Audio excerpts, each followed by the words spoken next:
Good evening, commissioners and community. It is a cold night, so I am going to do this in 5 minutes or less, if that's okay with you. All right. That's all right. Good. No, man, we want you to stay here all night.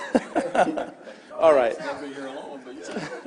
So as we approach the midway point of the year, I just wanted to, as we gear up towards the January exams, I know it's a busy time for students and staff and trying to hit critical benchmarks. So today's presentation really is to give us some predictive data leading towards the January and then hopefully through June exams. So the first couple of charts I'm going to go through really quickly, and it's self-explanatory for those looking at home, is the behavior update, which is showing that our restorative practices are still in full swing. We had some unfortunate incidents this week, so that bottom line where we have not so many incidents in December has just drastically increased this past week with the incident involving a few students.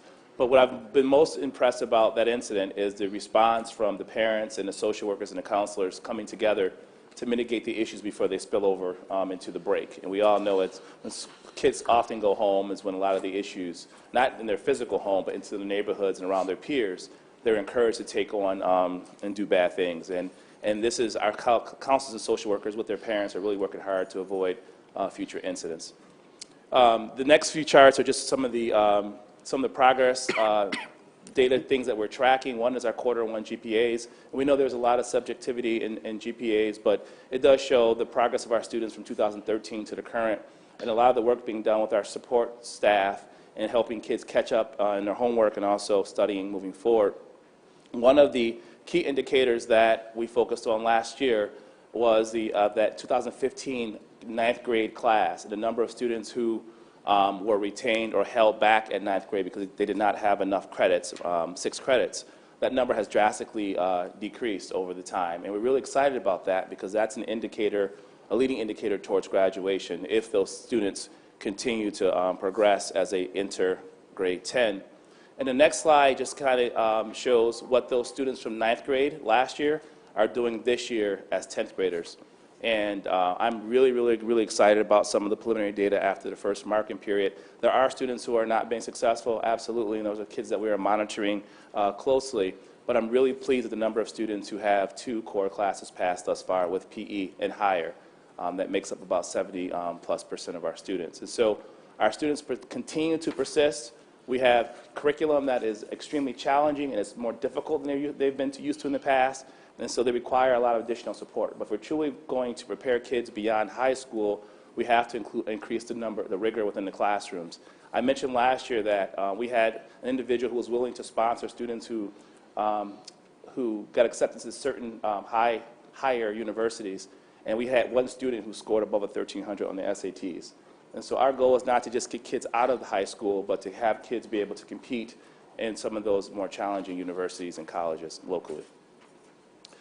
We also are, as we build towards January, we're trying to build off the success we had last year with some intense focus in algebra and in ELA. Those are 2 of the 3 content areas where we saw very low passing rates. And so we saw rates jump in algebra from 16% to 41% last year. That's a state assessment, we're really excited about that. In English, there was a slight increase there.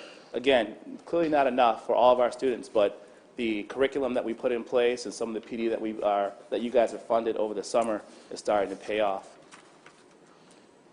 The most important accountability measure is with the state. And the state, as a school in receivership, we have indicators that we must meet and track. The next 2 slides just are level 1 and 2 indicators. I'm not going to speak through them. Those are for you to see. Any questions you can ask about those individual indicators. What I really want to talk about is some of the challenges that we see facing us with some of the indicators. And we are in conversation with the State Education Department, as is Barbara and her team, because some of the indicators take into account performance that happened years ago. For example, students who dropped out 2 years ago can't actually be dropped from the rolls until they turn 17 of their senior year. And so you'll see a high number of dropout rates, but these are students we may not have even seen for 2 years. And so it will take a couple of years for some data to be cleaned, but we're really confident that most of the indicators will be met. Here in ELA, you see that the number of students who have not taken the ELA comprehensive exam entering this year, and these are this year's seniors, in that cohort, was about 41%. And so we have to aggressively get those kids through January assessments and then June assessments if they have any shot of graduating on time. And that's just one example of how the indicators, you have to dig even deep to find out what some of the root causes are. And some of that had to do with the number of kids who fail English 9 multiple times. So if you fail it as a 9th grader, so you fail it as your second year, you're pretty much set up to put all the pressure on your senior year. And in most schools throughout the county, senior year is the easiest year. It shouldn't be the most toughest year with the most with all the gate exams. And so we continue to do work with our ELA department and looking at curriculum and tracking those students. You see graduation rates. We talked about these rates in the past, and again, those English indicators and global indicators help to, they are an indicator of how these kids will do in years 4 and 5, and so we continue to track and monitor that. Although we improved our performance from 2014-15, we continue to push there. But again, we're tracking those students and how they performed in 9th grade, 10th grade, and 11th grade leading up to their senior year. It's a lot of deep work, but I will tell you that what Barb has done with her data team, a lot of this information is available, and they've made it available to us, and we appreciate that, to allow us to dig even deeper into these numbers. On a positive note, we had, this year we implemented student-led conferences for grades 6 through 8. Student-led conferences are when students prepare, as you see the picture there with one of our 7th graders, students prepare, they actually run the parent-teacher conference for their parents. So they use their student work, they talk about some of their successes, some of their academic challenges, what they like about school, they don't like about school, and as a result, our participation rate from parents was above 35% this year for all kids in middle school. Just to put it in perspective, last year this time, that number was about 30 parents who came to that to the traditional type of conference. So we piloted it in lower school this year with families, and we look to expand that next semester in the spring for our grades 9 through 12. And then we continue to promote and recruit students throughout the entire city. There is a focus on in the Northeast Zone, and particularly in the connected area of Beechwood, Emma, and Market View Heights. But we continue to push there. You'll see the banner below with the picture of the graduate, and the great things are happening here. We have worked with RTS to have those placards on the sides of buses that run through the Emma, Beechwood, and Market View Heights areas to get the word out. And again, we continue to work with placement and other departments to make this a reality. And the last, but certainly not least, I want to thank a private donor, not by name, for funding our 8th grade students. Every single 8th grade student will have an opportunity to go to DC this year, which is incredible. The picture on the right is the African American exhibit. I had a chance to go through that a few weeks ago. It's incredible if you haven't been. But they're going to go down and get to Baltimore, get to DC, get to Howard University, and then return. And our TLI, our Teaching and Learning Institute students who are juniors and seniors, we're going to take 10 of those students with us as well. They will act as chaperones, and they're going to create the lesson plan for the students who will be attending in 8th grade. So we hope to create a pipeline between our 8th grade students and our students in the TLI program, 11th and 12th, so they can get their great experience leaving East as teachers in training, if you will, as we build that pipeline. Thank you. Any questions for Dr. Miller? I have one question. Yep. So I understand your argument about the dropouts that are not, or maybe from 2 years ago. Yep. But our district still has a responsibility for students up to age 17, I guess. Yep. And this would be for all across Yep. the district, too. I mean, what are the efforts that are going on around students who have dropped out? Like, Yep. are there systems in place Yes, around we have. that? So, again, there's a lot of systems within the district, as well, OASIS and other programs. But at East, as part of EPO, we built in 2 models. One is we partner with NEED, and we offer a GED program for students and trying to catch those kids where they are.